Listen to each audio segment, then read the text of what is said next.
So, Gabe, what do you think? What do you think about this? The Oh my CPUC, God. the CPUC, the company, the government agency that regulates these fucking animals. uh, Animals. What are you talking about? You talking about the rideshare companies, or are you no, I'm talking talking about about these cone heads, No, bro.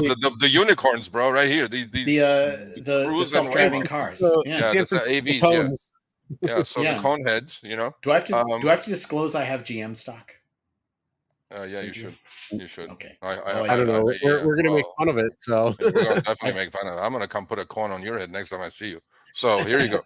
So here's the deal. We're So from France. Okay, I'm what do from you think? France. All No, right. you're not. So what do you think about the CPUC decision?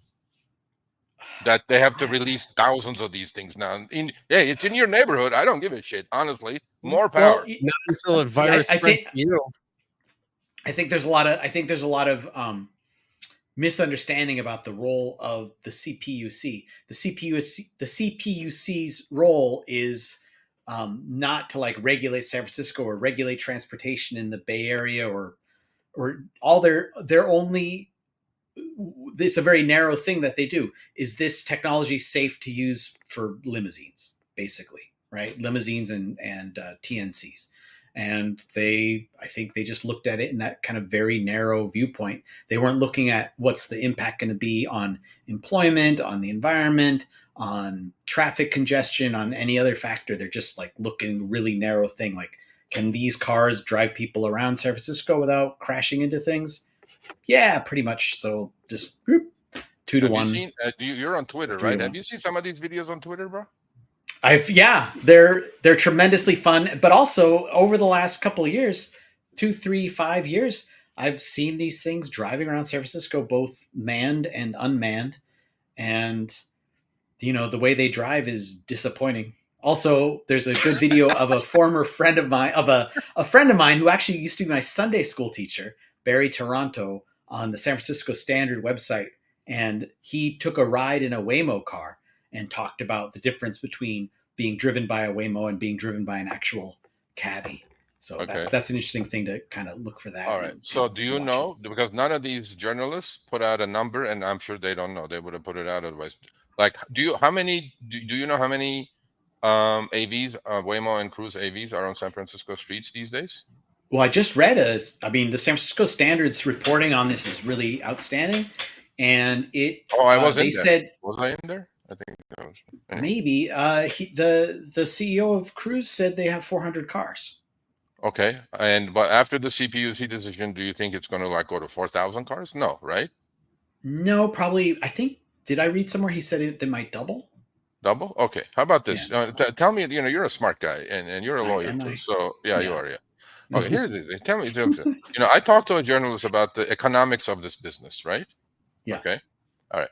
So each one of these things is probably 60, 70,000, 80,000 with all the radars, rides, or whatever, right? Yeah. So and on one hand, I'm actually happy that they're all putting these things out there, right? Because now they have skin in the game, because there is no more zero asset business model. Now they have to maintain these cars. They have to buy insurance on these cars, just like the rideshare driver did, right?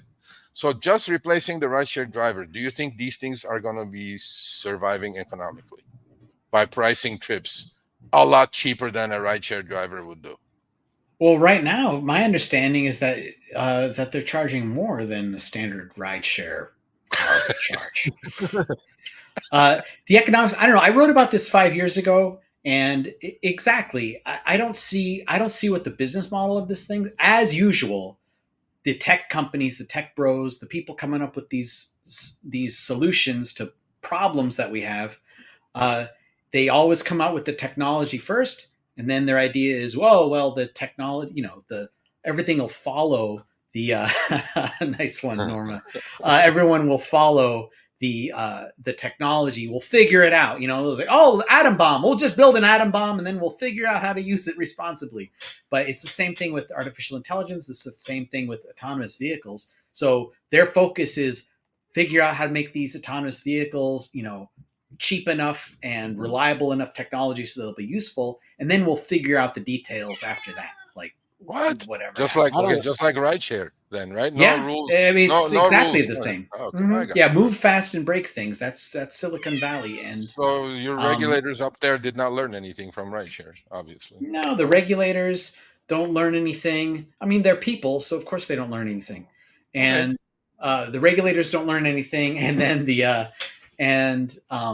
public doesn't learn. You know, it's just the same thing. It's like we're all aphasic, and we just keep doing the same things over and over again. Expect In the different meantime, results. Yeah. Okay. but in terms of your question about is this ever going to be a profitable thing? I mean, I think eventually, I guess, Okay. but does GM want to be in the rideshare business? Does GM want to own 500,000 of these cars and operate them and clean all the bodily fluids out of the back seats every night and also graffiti these things Yeah. like Oakland? If these things operate in Oakland, for one thing, 10 guys are going to jump out of their cars with cones and surround the car and strip all the equipment off of it, rob the passengers, and then leave them. Um, Yeah. Well, there's but potential of that. there's But going to be graffiti on these things. But who's gonna pay to operate and to purchase, operate, and maintain these fleets? I hold that eventually that if Uber and Lyft want to incorporate autonomous vehicles into their business model, they're going to expect drivers like us to purchase them, and we'll be like people that own a vending machine business, where you hell own a no. dozen vending machines and you spend your day, cleaning and repositioning and Nope. right. Not happening. That, Not I, gonna I That's think happen. that's what's going to happen. Elon was Yeah. talking about Yeah. a few years ago. Mm-hmm. Yeah. Mm-hmm. Okay. I So mean, Uber doesn't own any cars. Lyft doesn't own no, any cars. GM exactly. doesn't want to own cars and you let the Well, general that's what public ride that's in what I them. was saying. Now the shoe's on the other foot, right? Now they got to spend Mm-hmm. billions and billions of dollars on these fleets that they Mm-hmm. never had the. So I'm saying here, I know you want me to ask you this question. I'm going to ask you too. If they couldn't make any money with a zero asset business model, how are they going to make money with billions of dollars worth of inventory in these expensive machines?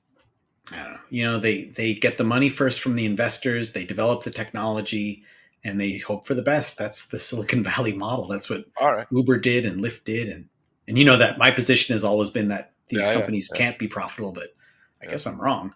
But Well, one time, for one quarter, you were wrong. So we'll see what happens. But here's the deal. Do you feel like these things have added to oversaturation or saturation problems up in San Francisco?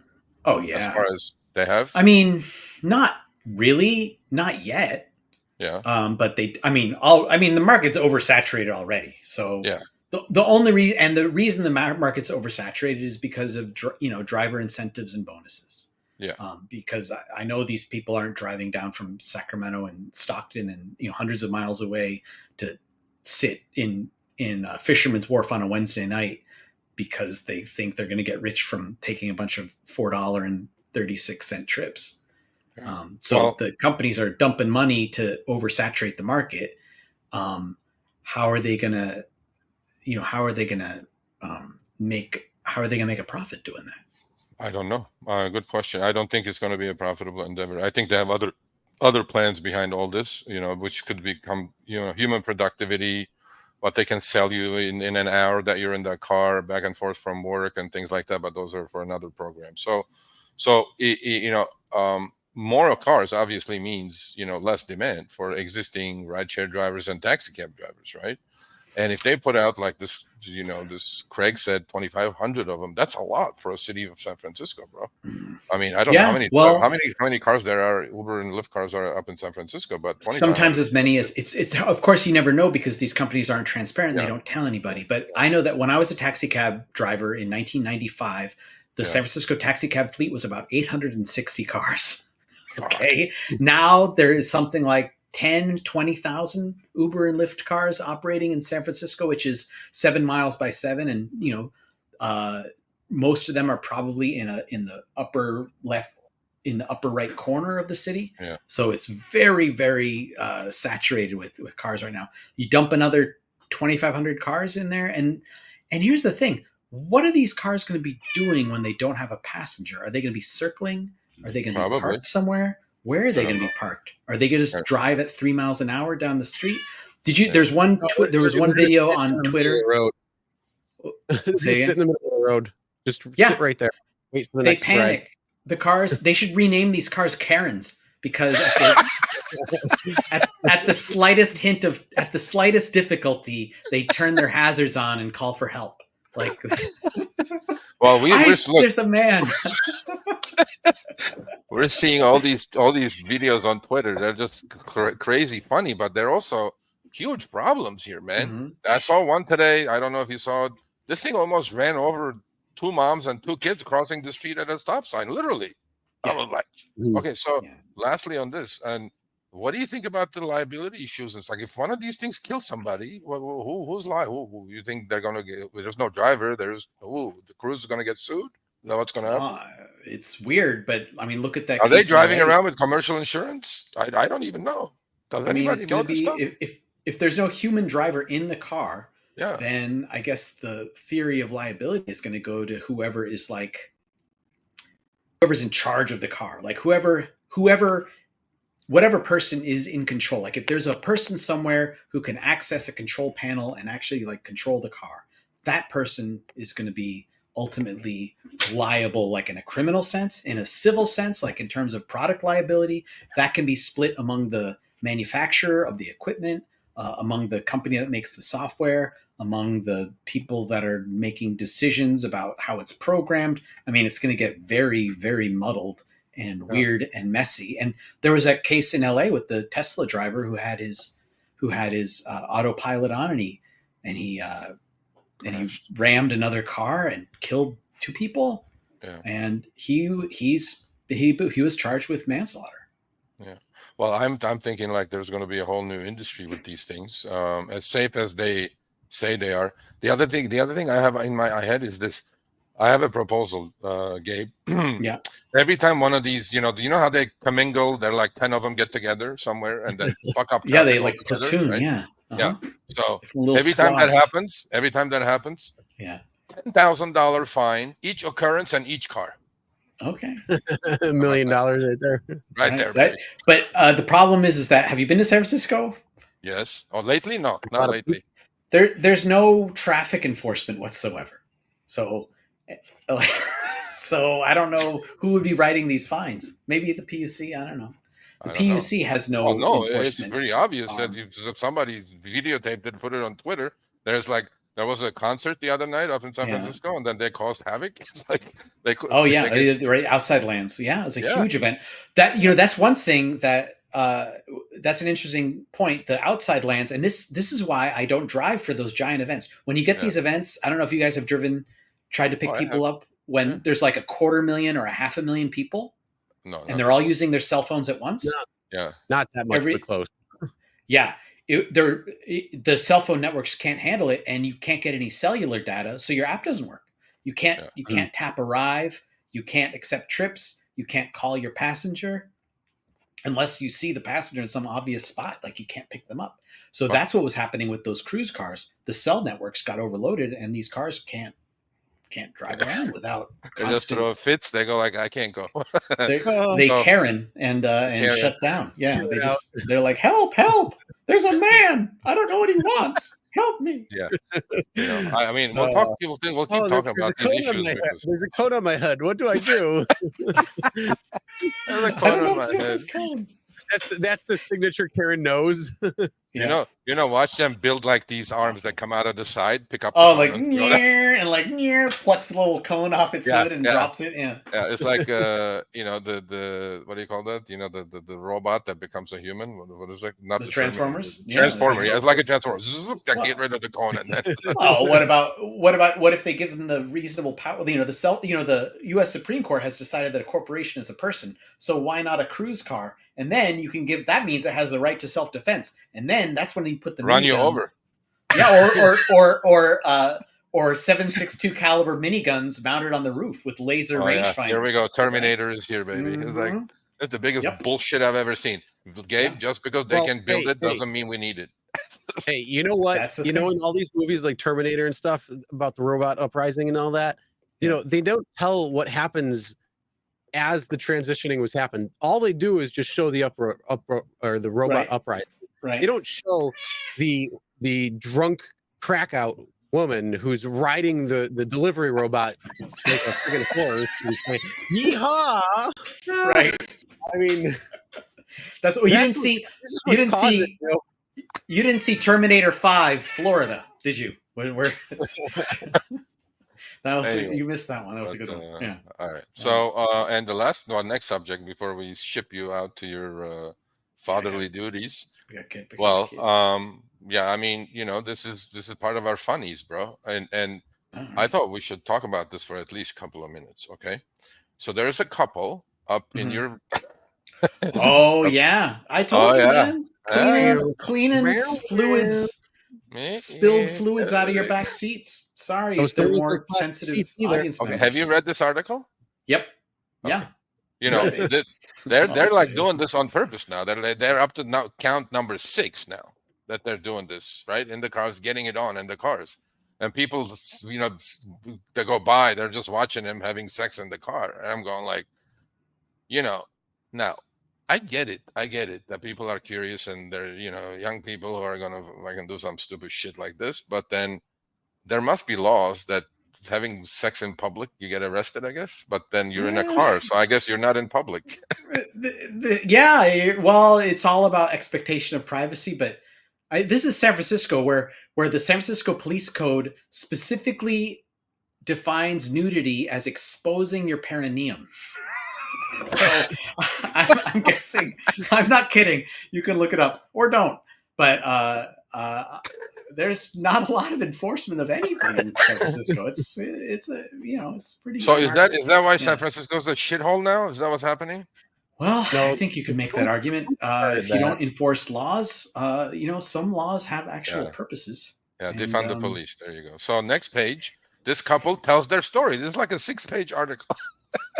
And I'm going like, they're casually going, okay, even though about getting down and dirty in a robo-taxi, okay, this is going to happen. This is pretty spicy stuff for Show Me the Money Club. Yeah, man, it's all right. This is our funny spot. For some, Megan, a woman in her 20s, took her first robo-taxi ride, you know what I mean? On a recent late-night excursion. It was also her first time having SEX in a driverless vehicle. So, and then there's this guy, supposedly, he looks like the RoboCop gigolo, his name is Alex, I think. He just, makes women happy, and then he just drives around in cruise cars, and then women hop in and get their stuff off, and then they go on. So this is going to happen, people. And the car that comes to pick you up next could be this car. Well, the other thing is wait until the homeless guy opens up the door and then just takes a nice piss or shit right in the car. Well, and then what about says, all right, see ya. What about the homeless guy? What about a junkie? What about a guy who shoots up some heroin in the back of the car and he passes out? Yeah. Well, there in the How are you gonna get him out? In the article, there are the seat has a little thing that'll actually lift up and push you out. Yeah, or an ejector seat. Oh, I can't wait to hear about that. And then there's going to be bloody needles in the floor. If you go one more, Chris, there's laws actually about open containers, smoking pot in the car, all this shit, right? There are laws. No. So, obviously these things have cameras all over them, right? They're going to watch you. Big Brother is always watching, right? And so if a couple gets in and gets it on in the back seat of a Cruise or a Waymo, what is this car going to do, you think, Gabe? Is it going to go pull over to a hotel automatically, or no? It's got little shades that'll go all the way around. Yeah, and then it'll play the music in the background. Maybe if they're drinking out of a big orange cone, it'll stop. Hey, but I really gotta jet. I don't want to let my kid wait there. This was fun. No. All right, Gabe, you should. I mean, this is a hot topic. You should definitely talk about this on your show. Yeah. No, we'll go into depth, please. And then can I plug our absolutely EV money? So that is going to be this coming Thursday, day after tomorrow. Me and Chris talking about everything EV, rideshare related and relevant, and probably some other stuff too. So hope you join us. Robots. Please come. Please check out the our Uber and Lyft EV driver. That sounded pretty good. Actually, yeah. There you go. Thank you. Yeah. Have you been in one, by the way, yet? Have you taken a trip in one? No. Come on, man. Here's the one. The ones that freak out in the middle of the road are called Karens. The ones that you piss and shit in are called Johns. Oh, man. All right. On that note, I'll see you on Thursday, Chris. Thanks a lot for having me on, Sergio. See you guys. See you, man. All right, thanks for watching. That short little clip was from our live stream, Show Me the Money Club with Sergio and myself, Tuesdays, 6 p.m. Eastern, 3 p.m. Pacific. Make sure you subscribe, turn on all notifications so you'll be notified when we go live, as well as all of our awesome content. Make sure to check out this video right here, which will take you to the entire live stream, or check out this video right there. All right, drive smart, everyone.